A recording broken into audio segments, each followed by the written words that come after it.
Dark Nail Gaming, and we'll be doing the first phase recharge event of Sanrio. And the good thing about this event is, if you already have the Florin skin, you can get an epic skin or higher reward in exchange for the Florin Fluffy Dream skin, as stated in number 3. So the good thing is, I already have all of the deluxe skins. So if I'm understanding it correctly, I will get a limited skin or a collector skin or maybe a collaboration skin if I'm lucky. So let's claim all our vending tokens. I recharged 250 and spent 250 diamonds to get 16 tokens. And if I'm correct, we can still get some vending tokens in the events like this one. But first, let's draw 10 first. I'm excited for the skin.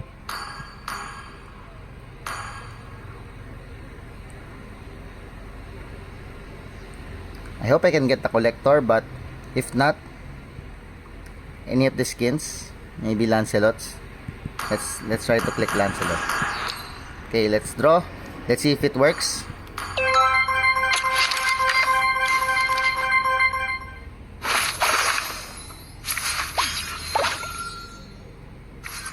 Or we did not get a limited skin. Oh, I thought we're going to get a limited skin. So it only works for an epic skin. Oh, that's too bad. So this is not, I was wrong, guys. But you were able to get 9 tokens. So let's exchange for another one, so we can draw 10 more. But since we got 4 free tokens from events, we can get a Sanrio skin cheaper. Oh, it's sold out. Wait, I still have this one. Yes, can get one from here.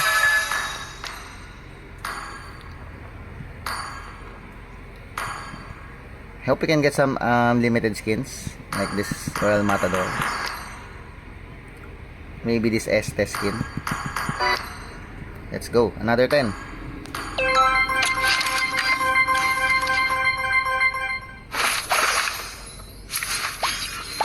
And we didn't get anything again, but we're getting a lot of skins. So hope we can get the other one in the next phase recharge. We still have 2 vending tokens left, and we still have 2 to claim on the event. I'm gonna save it for the next time, guys, because I believe that drawing 10 times is better. I still don't have any of the Sanrio skins besides the Florin. How many tokens do I need to get a token? 30, okay. So that's it, guys. Thank you for watching. Bye-bye.